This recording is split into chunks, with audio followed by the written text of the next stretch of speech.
Alors, bonjour à toutes et à tous. Eh bien, malheureusement, aujourd'hui, il n'est possible décemment que de parler de la honte de Kaboul. Personne ne pourra oublier les images de ces milliers de malheureux Afghans tentant de s'agripper aux avions américains pour fuir les talibans. C'est une lamentable scène d'ailleurs que de voir les Américains eux-mêmes tenter de s'échapper du guêpier où ils se sont installés il y a 20 ans et dont ils doivent aujourd'hui fuir honteusement face à des fanatiques peu armés et peu organisés. Mais surtout, la force des symboles est écrasante. À cette population à laquelle les États-Unis et les autres États occidentaux, d'ailleurs, Belgique compris, ont promis un peu de liberté, on montre aujourd'hui que ces promesses ne valaient rien, que la parole de l'État théoriquement le plus puissant du monde n'est pas respectée et que les États lâchent leurs alliés dès que cela leur coûte trop cher. Cet échec des États-Unis est d'abord celui de leur président Joe Biden. Son image sera désormais associée à celle de la débâcle de Kaboul. Joe Biden bénéficiait jusqu'ici d'une espèce d'immunité médiatique.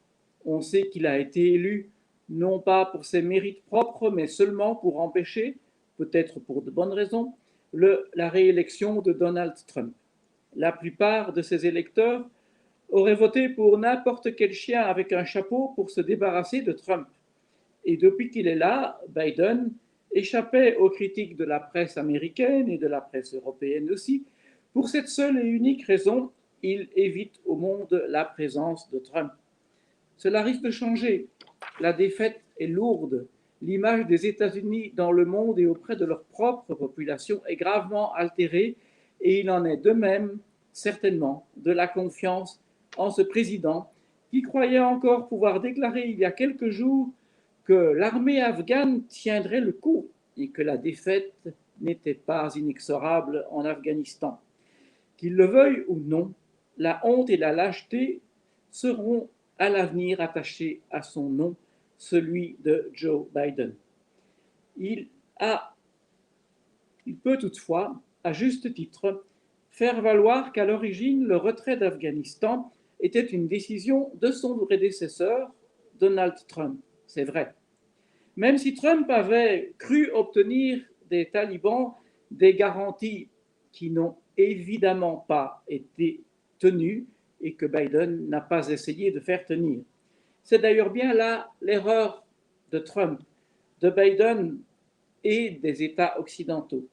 L'erreur de s'imaginer que des talibans respectent les accords. Il n'y a rien à négocier avec des fanatiques, pour qui un contrat, un traité est toujours sans valeur.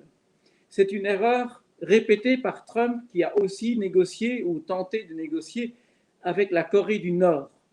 Et c'est une erreur aussi des Européens et de Joe Biden qui discutent avec le régime iranien. Il ne sert jamais à rien de se mettre d'accord avec de tels fanatiques. Nos États se sentent liés par de tels accords, eux jamais. Et cela se termine toujours comme aujourd'hui à Kaboul. Les fanatiques prennent le pouvoir, ne le partagent jamais avec personne. Pourquoi le feraient-ils puisqu'ils sont devenus les plus forts et ils imposent leurs lois tyranniques. Pire encore, les talibans au pouvoir seront bientôt considérés, au nom de la réelle politique, comme des membres de la communauté internationale. Ils seront accueillis en vainqueurs et alliés à l'ONU par l'habituelle majorité dont bénéficient toujours les dictateurs qui se proclament progressistes et tous les États de la mouvance islamiste. On les verra bientôt, mais oui, siéger au Comité des droits de l'homme et puis dans des organismes internationaux pour, par exemple, la défense des droits des femmes. Je n'exagère pas. Leurs frères d'armes iraniens, qui ne valent pas mieux, ceux d'Arabie saoudite et ceux encore d'autres potentats, ont eu droit aux mêmes honneurs. Joe Biden, comme les États européens, par ailleurs, adore le multilatéralisme, la conclusion de traités ou autres accords à portée plus ou moins mondiale auxquels participe la quasi-totalité des États du monde.